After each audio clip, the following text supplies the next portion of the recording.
Hi, folks. As you can see, I'm not in my usual studio office. I'm actually in New York at my daughter's place because I'm going to a wedding on Sunday. And so this was not properly planned out, and I apologize. Nevertheless, I guess something's better than nothing. So I'll do a short class now, and I will post it, and hopefully it will be at least of some use to you. Um, There's a very interesting verse in this week's Torah reading, which talks about the idea when the Israelites came to a place called Mara. Now, this place called Mara was called Mara because it was the waters over there were bitter.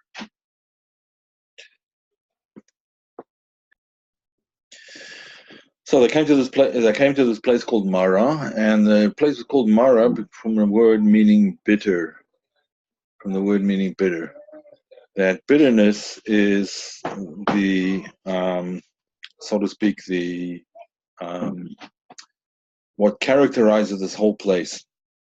So the verse says like this: that they came to Mara, and they could not drink the waters there because they were bitter.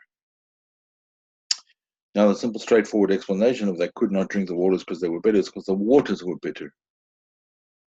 So when the people were thirsty and they couldn't drink the waters because they were bracken waters, bitter waters, so Moses, God showed Moses a certain tree, and he threw it into the water, and the waters were sweetened.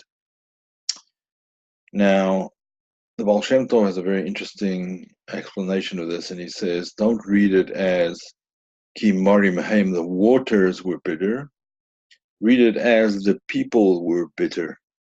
And that's why they couldn't drink the water. They couldn't drink the water because they were bitter, not because the waters were bitter.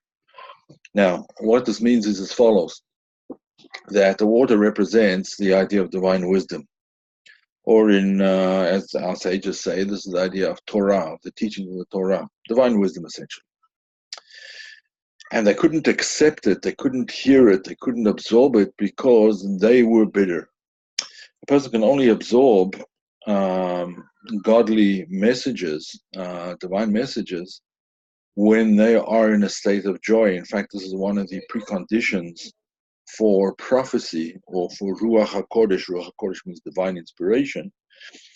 One cannot achieve divine inspiration or prophecy without being in a state of joy. If one is in a morose state, a state of bitterness, a state of unhappiness, then it's not possible to achieve a higher spiritual state than one is in.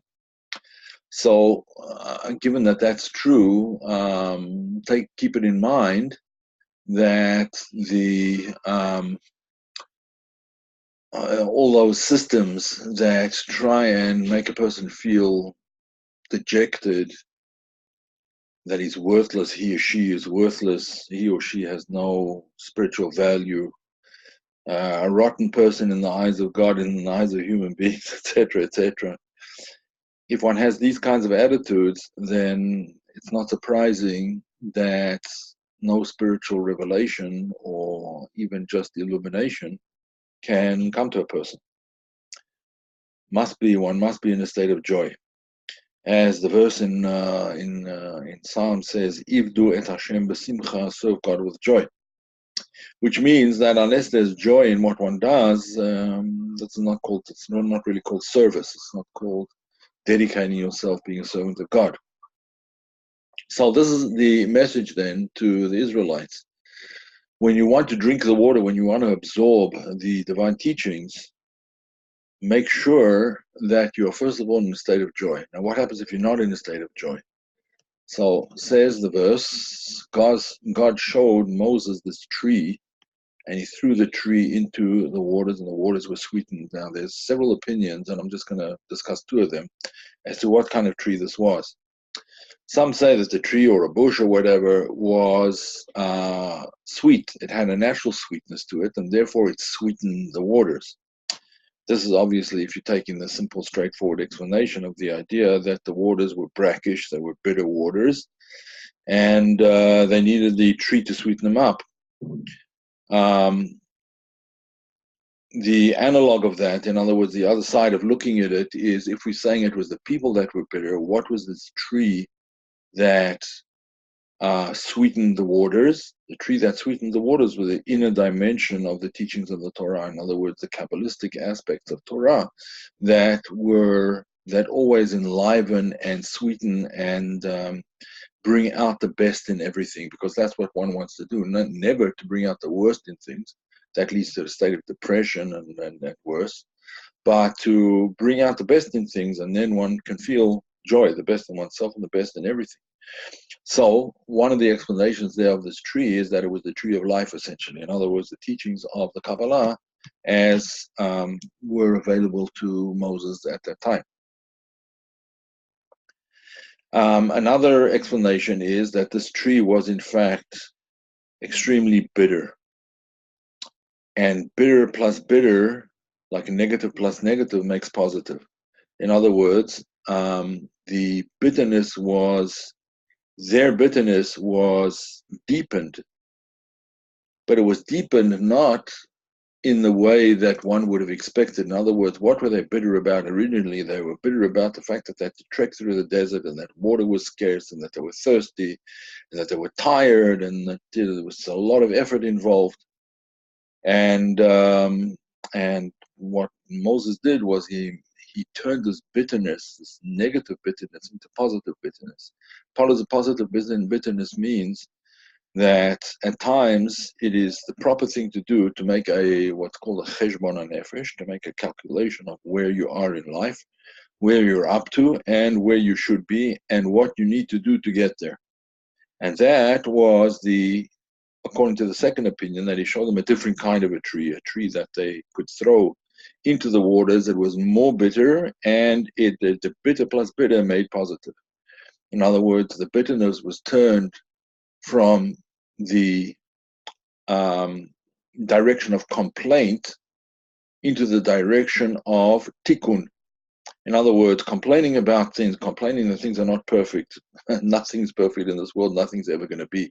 Nothing's going to be perfect until the world to come. In other words, until the final redemption, etc. Nothing's going to be perfect. There are always going to be warts and problems and issues and so on and so forth. And therefore, the solution to it is not complaining. The solution is action. The solution is to find what the problem is and search, using help, search for the solution. And so sort of a solution-oriented approach is what is suggested over here. But first, of course, one has to make a cheshbon nefesh. You have to make a calculation of yourself, where you're holding, what you're all about, what's going on, where am I up to, where should I be, what can I do? And then, if one can't come to a conclusion that way, ask others to help. In other words, a spiritual guide that will help you to understand where it is that you need to be, where it is that you ought to go, what your next step is. So that is the lesson. I'm going to keep this very, very short because I have to go get my wife from the airport shortly. And we came in different. I came in earlier, she came in later. So in any event, on Sunday I'm going to have a wedding, and then next week hopefully we'll be back to normal, God willing. Okay.